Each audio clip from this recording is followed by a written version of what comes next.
So part 3, customer retention and loyalty programs.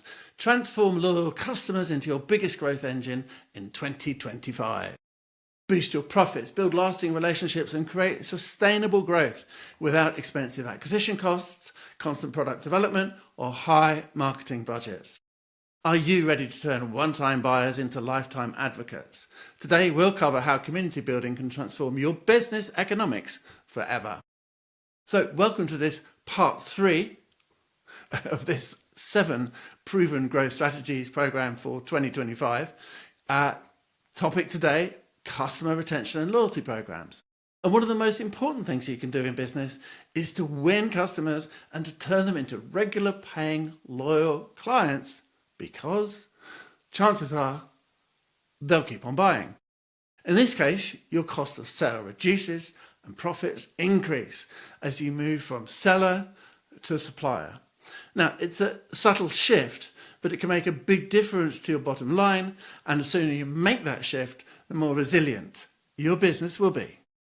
However, what most businesses do is remain excessively or even exclusively product focused. What got you started, innovation, for example, will probably not be the thing that keeps you going. Because when you started, you didn't have customers, you used innovation to attract them. But now what you need to do is to keep them. And it's not always innovation that is the thing that keeps them. I find this is the most significant opportunity that is missed with most CEOs, especially technical CEOs that I work with. What they fail to do in many cases is to cultivate the customers and the customer communities, especially their newfound customers. For some reason, many just say, well, we'll get another customer. We just got a customer, we'll get another one. We got a customer, so now we know how to do it. But the art really is in keeping those customers and having them buy from you again and again. And the economics are compelling. Repeat customers spend 70% more than new customers. Client retention is much less expensive compared to the cost of winning new business. Communities often become self-sustaining. But the key word here is communities, right? Because customers will not buy again if they're not prompted to buy. So, one of the biggest fallacies here is the product sells itself. And the reality is, no, not normally. Normally what happens is someone sees the product, recognizes the product, talks to you about the product, gets to know you personally, because most new business for new companies is done by a referral, introduction, one-to-one basis.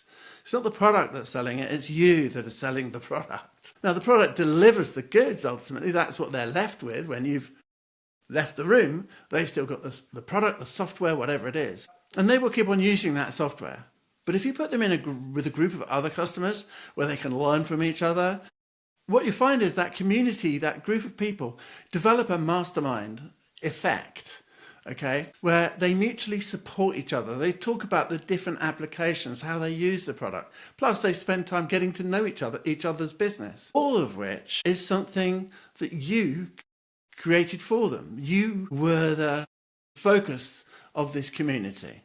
You kicked it off. These people would never have met if they hadn't bought your product, if you hadn't convinced them to do so. So it's your ability to connect humanly across a range of people that brings people together. We as a human race like this kind of thing. And we tend to celebrate the things that we like and the things that we do. Yay. Friendships will often transcend products. And the friendships itself may well compel, why are we here? Right, well, we're here because of this product, so your product, your service is top of mind, and those same people may well buy more, right, than they otherwise might have, simply because of the community that's been created. The most effective method that I recommend that you do deliberately is to create what I call a red rope area. So people who aren't your customers are outside of the red rope, okay? And people who become your customers, you remove the rope and you let them in, okay?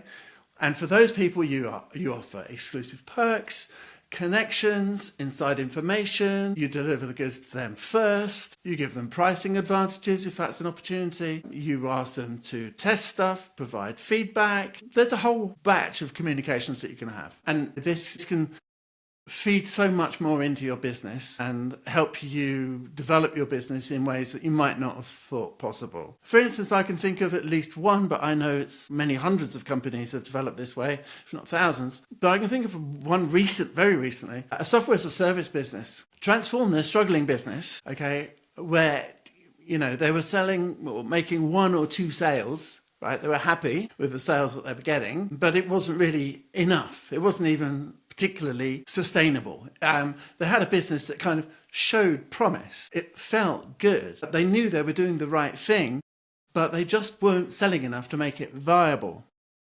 But what they did is they moved from feature development to community nurturing. And they put on actual events where people, of a similar mind came together. And then they just kind of were present as the sponsor, as the organizer, friends of the organizer. They knew people in the room. Now, they still added features to their products, of course, but they were features that people had told them that they wanted, people from the community, And so they were now not building to order, but they were building to match customer needs beyond their own development framework. And some of what customers actually required was not really that technical. It was more about demonstrating trust or proving that the steps were taking place that they thought were taking place under the hood. So they wanted some of these customers just wanted a bit more, they didn't want to do anything, but they wanted a little bit more visibility that the right thing was happening within their software. And so this is what they learned, and this is what they added to their software. And sales grew by word of mouth as a result. It's quite a large community. The one I'm thinking of was in the property world, so very connected property developers, quite big money, but still people who were, stuck with let's say, the old ways, and they just needed this trust to become more evident that the right kind of progress was being made. Because let's face it, software is being used to handle more and more valuable features and business, right?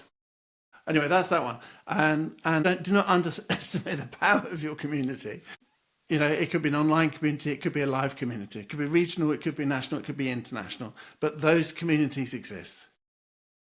Okay, so in the next video, we're going to talk about the 4th pillar to the 7-part growth strategy, and it's focused on strategic partnerships and collaborations, which is taking what I've said today to an even higher level. All right, I'll see you then.